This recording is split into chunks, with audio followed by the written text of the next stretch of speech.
Hello A-Sven-gers, it's me, Svenny McG. Now in today's video, I'm very excited to talk about this controller. This is a NYXI wireless controller. Let's get all the disclosures out of the way up front here. NYXI actually sent me this controller for a review, but please note, all opinions about the controller are my own. I'm not being paid to sponsor this controller. That being said, I think when you see what this controller has to offer, you're going to be excited too. And they've given me a discount code to pass on to you. So without any further delays, let's check it out. This is the NYXI wireless controller for the Nintendo Switch. We'll be looking at some of these here palettes in a second. On this side of the box, it just shows you that there are a variety of different colors available here. It is wireless, it does have dual vibration, it has a 6-axis gyroscope, and although it says wired, they are wireless as indicated here. It just means that you can tether it to your system. The other side of the box here shows NYXI, nothing on the bottom, NYXI on the top, and on the back here are some further details. And inside we've got 2 Joy-Pads, not cons. We've got a frame to connect them, we've got a USB charging cable, and we've got a manual. And of course, once you bring these guys home, it's recommended that you charge them for at least 2 hours before getting started. Unboxing here, so you can see this USB-C cable came out, our manual, and the frame. Again, we'll look at all this stuff in a moment because we're gonna jump right into the actual meat and potatoes here. These are your Joy-Pads. You can see underneath here, they do have like a knurling pattern in order to kind of give you some grip. They've got an extra, looks like 3R, 3L here. Got this little M and T on either side here. You've got your ZR, ZL, you've got your left and rights, your plus minus, screen capture, home button. Of course, just like the other Joy-Cons, you've got the track here with another SR, SL on top here. You got your thumbsticks, ABXYs, and a notable change from the Joy-Cons, instead of having another 4 buttons here, you actually do get a D-pad, a cross pad. Okay, so right off the bat here, let's go ahead and connect them to a Nintendo Switch. When connecting, you'll get that sound. And note that when you do view them as controllers, they will just appear as Joy-Cons. Right off the hop, let's talk about and address these LEDs here. Right now, they're both glowing red. If I'm looking to actually change the color, either while connected or on the back of the pad here, I can hold down T and then tap it. Every time I tap it, it's going to change it to a different color. There are all sorts of different colors here, up to and including this RGB color. Of course, it's making the Switch go wild in the background while I do this. If I want to try and make it pulse, and now it's going to come out bright to that red and then fade off and then come back again. But now it's cycled back to the orange, and from orange it's going to cycle into yellow, and so it'll continue to go through the multiple colors. Now I'm going to get that RGB color. And again, this too will start to pulse as it slowly fades out and comes back again. Should you find the colors distracting, hold down the T and double click again, and it just disables the light altogether.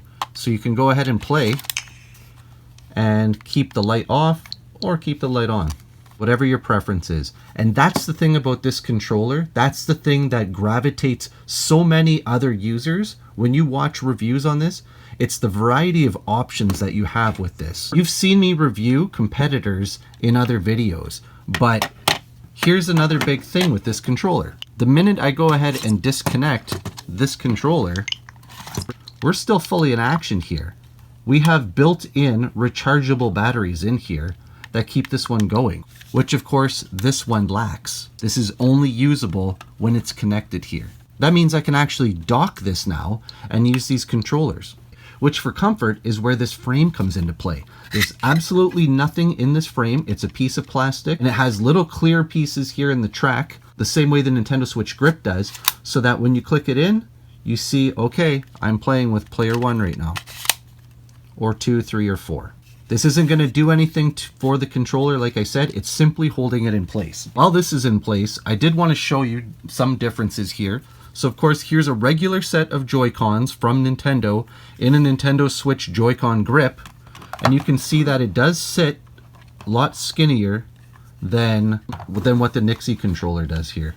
Here's the official Nintendo Pro controller. If you're really used to this, you're going to find that the NYXI controller in this format does sit a little bit wider. But I can also tell you that my children do use this, and just because it's more displaced, I certainly have no issue using this controller. All the buttons are still mapped to within your hand's reach. Even my youngest son uses this controller with no issue.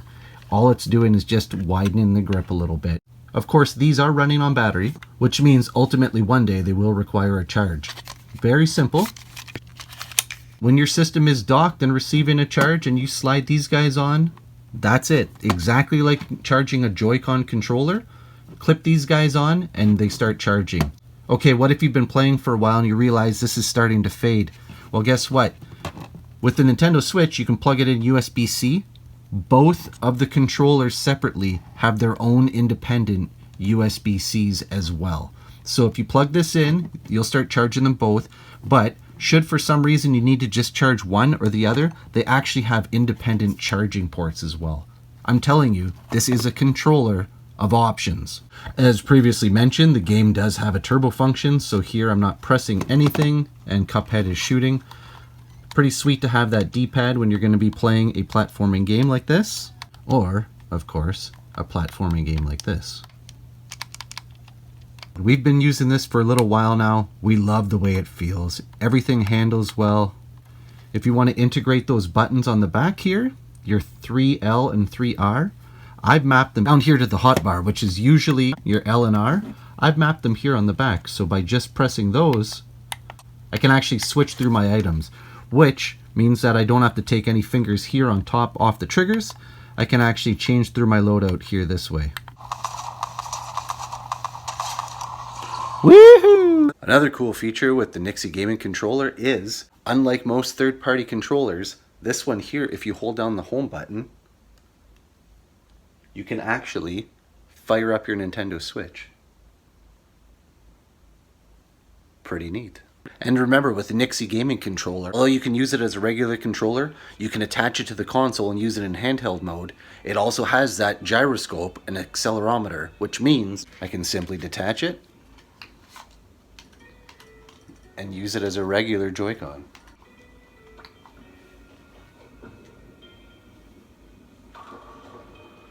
Not my best shot, but you get the idea.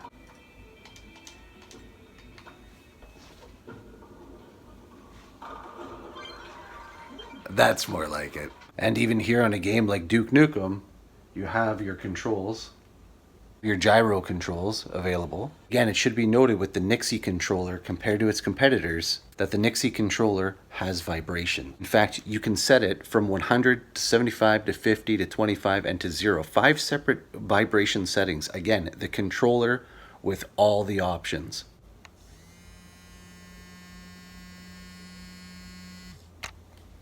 Are there any known issues with it? Well, I'm not going to say this is a known issue. This is one peculiar thing I've seen. The system here has been off for at least a minute plus, yet the controllers are still glowing. So it's either taking battery from it to charge or they just remain on. I'm not exactly sure why, but I can tell you that that is not going to be most efficient for battery usage. Now, if I turn it on and turn it off again, then they seem to turn off. So I don't know what that's about and why it does that, but sometimes I notice it does. And they're back on. Again, sorry for going handheld here and a bit of this unsteadiness, but again, what's weird is even here the battery shows that they're all at good health, so I'm not sure why when I turn this off, like I said, the controllers sometimes they flicker back on and stay on.